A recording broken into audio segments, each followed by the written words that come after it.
자, 바로 또 강의를 들어가도록 하겠습니다. 자, 금년도도 이제 한 달이 채 남지 않았는데, 자, 그런데도 불구하고 금년 부동산 투자 결과 어떻게 진행이 됐는지 궁금합니다. 자, 그런데도 불구하고 아직도 부동산에 대해서 잘 모르시는 분들 상당히 많을 거라고 봅니다. 자, 그래서 오늘도 준비한 강의가 기존 부동산에 대한 솔루션, 바로 이런 사례를 통해서 어떻게 투자의 방향과 우리가 또 해당 움직임에 대해서 미리미리 좀 한번 공부를 해보자라는 취지로 자, 오늘 강의 또 준비를 해봤습니다. 자, 이 사례자분 같은 경우에는 현재 대전에 거주를 하고 계시면서 아직은 직장인이시기 때문에 은퇴를 향후 한 7년 정도를 예상한다 그러면 은퇴도 준비하고 계신 분인데 현재 보유하고 있는 자산, 부동산 자산이 아파트를 대전에 지금 보유하고 거주를 하고 계시면서 현재 임야를 세종시에 토지를 갖고 있고 또 하나 바로 이 창고시설, 토지와 건축물이 같이 되어 있는 복합 건축물을 현재 700평 정도를 갖고 있으면서 현재 임대를 하고 있다라고 하는 부분. 그렇기 때문에 이분 같은 경우에는 저희가 항상 부동산에서 가장 강조하고 있는 바로 이 포트폴리오를 잘 하고 계시다라는 얘기를 좀 드리는데, 일단 거주하는 주택이 하나가 돼 있고 또 하나는 토지로 해서 중장기적으로는 토지 보유가 가장 안정적이기 때문에 토지 하나를 보유하고 있으면서 자, 세 번째는 바로 이 현금 흐름을 만들어내는 임대 수익을 창출하는 바로 이 상업용 쪽에 갖고 있기 때문에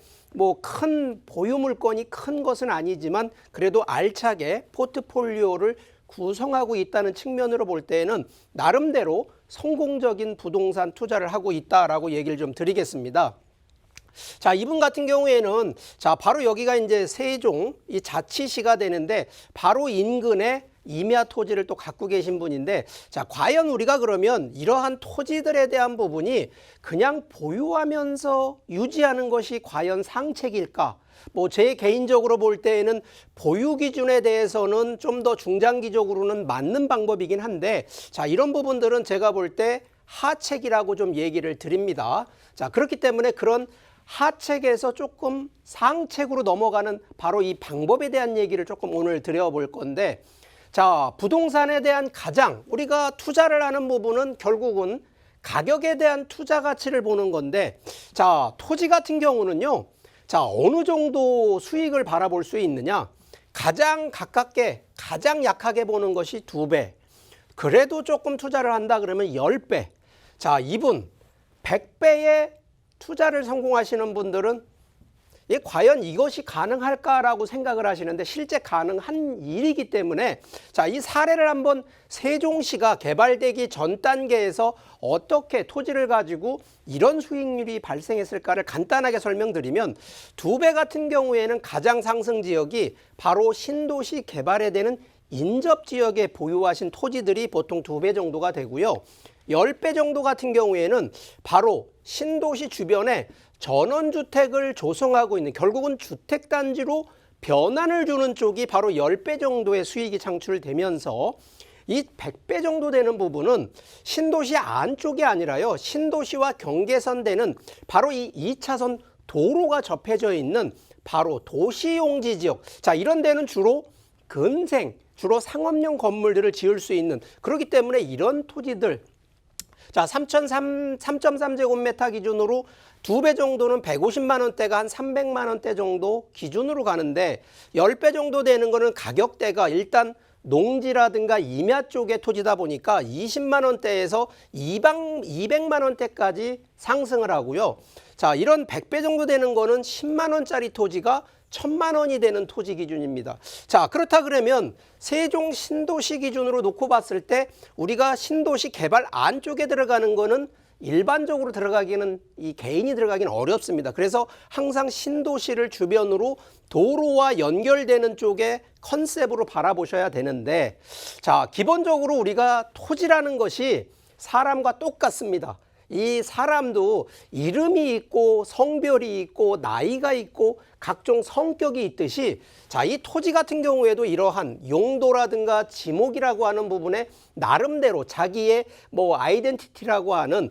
나름대로의 그 해당 이 자아들이 좀 있는데, 자, 기본적으로 토지는 보존 관리에서 계획 관리, 자연 취락지구, 주거 지역으로, 자, 이 부분은 바로 이 비도시 지역권의 이 도시 토지 용도 상향을 이렇게 가는데, 자, 우리가 보통 도시권 하면은요, 사람들이 주로 뭐 지하철도 있고 건물도 있고 주택도 있고 하는 이 도시권은 녹지 지역에서 주거 지역, 준주거, 상업 지역으로 가기 때문에 뭐 당연히 비도시 지역보다는 도시 지역이 토지 가격이 더 높다라는 거는 반드시 이해를 하셔야 되는데, 이렇게 변경이 되는 쪽에, 그래서 이 부분을 용도 상향이 되는 토지들을 확보만 하고 계시다 그러면 이거는 당연히 수익 창출의 기본이 된다라는 거죠. 그렇기 때문에 토지 가치가 가장 최대 수혜가 되는 것은 지금도 현재 농림지역, 자, 금년도 7월 말쯤에 바로 이 농지법 개정으로 해서 농지 투자 인재는 상당히 투자하기가 어렵게 지금 법으로 또 만들어 놨거든요. 자, 그런데 기존의 이 농지 같은 경우가 농림지역 해제가 된다 그러면 당연히 이러한 용도 상향이 된다라는 거 상식적으로 이해하기 때문에 이런 토지들 투자, 그래서 아직도 이런 쪽에 투자가 멈추질 않는다라는 거 이해하시고요. 도시군 기본계획이나 관리계획으로 해서 신도시라든가 국가산업단지나 국가 도로라든가 철도가 계획되는 곳 아직도 투자를 하셔야 된다는 거, 이건 상식적으로 제가 얘기를 드리는데, 자, 우리가 투자하면 무조건 다 사놓으면 돈 되는 거 오해하실 수밖에 없습니다. 자, 그래서 제가 반드시 토지 투자에서 절대 하지 말아야 될 기준, 바로 그런 내용을 좀 몇 가지만 좀 분류를 좀 해드릴게요. 자, 첫 번째는 토지는 도로가 없으면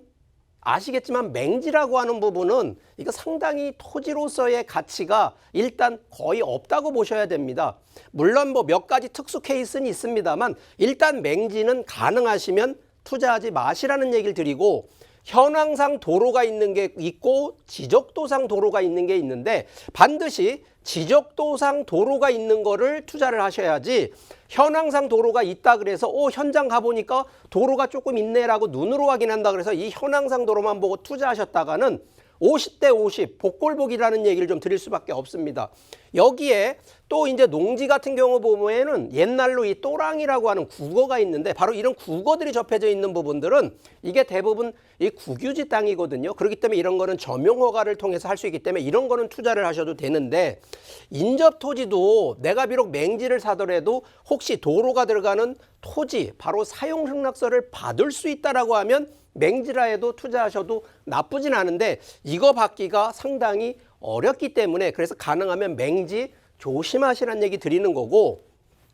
두 번째, 공유지분 여부에 대해서도 자, 우리가 보통 한 필지 토지에 소유자 한 명이 있는 것이 보통 기본적인 상식인데, 한 필지 토지에 공유지분이라 그래서 지분으로 보면 5명이 소유자가 되고 10명이 소유자가 되는 바로 이런 공유지분은 가능하면 하지 마시라는 얘기를 좀 드리고 싶습니다. 그래서 공유지분에 분할을 해서 오히려 분할된 토지에 내 필지에 내 소유, 1인 소유하시는 건 제가 적극 권장을 드리는 거고, 개발 안 된 분할 토지 조심하시라는 얘기 드리고, 특히 임야 같은 경우에는 경사도가 상당히 높은 이런 또 토지들이 있는데 이런 거 절대 하시면 안 됩니다. 여기에 보존산지 같은 경우에 같은 임야라 그래도요, 준자가 들어가는 준보존산지는 상관이 없는데 보존산지라고 하는 이런 토지들은 거의 개발이 안 된다고 보셔야 되기 때문에 이런 것도 조심하셔야 되고, 자, 개발 허가가 안 나는 토지들이 좀 있습니다. 이런 부분들은 지자체의 조례를 통해서 꼭 확인을 하셔야 되는데 이런 거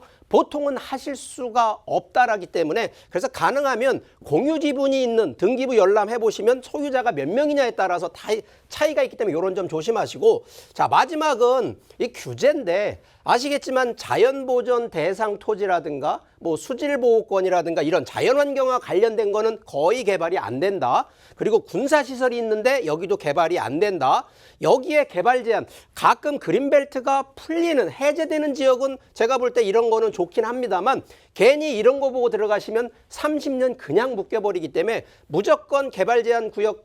들어가시는 거 이것도 반대하고요. 문화재 보호 있는데 이것도 절대 들어가시면 안 됩니다. 여기에 지자체가 가끔 보면 이런 혐오시설 이런 것들 좀 유치하는 데가 있거든요. 이런 것도 가능하시면 안 하셔야 된다라고 하는 부분. 그래서 결론적으로 이러한 내용들의 토지들만 좀 조심하신다 그러면 토지 투자 가능하다는 얘기 드리고요. 제가 매주 또 이러한 토지뿐만 아니라 부동산을 어떻게 하면 조금 더 수익이 나고 실수하지 않는 바로 이런 투자 전략에 대한 강의를 매주 금요일 오후 1시 하니까 자, 전화를 반드시 좀 예약 전화를 통해서 신청을 해 주시기를 바라니까 많은 신청을 통해서 오셔서 강의도 들으시고요. 궁금한 사항 문의를 통해서 또 상담을 저희가 또 해드릴 테니까 많이 신청해 주시기를 바라겠습니다.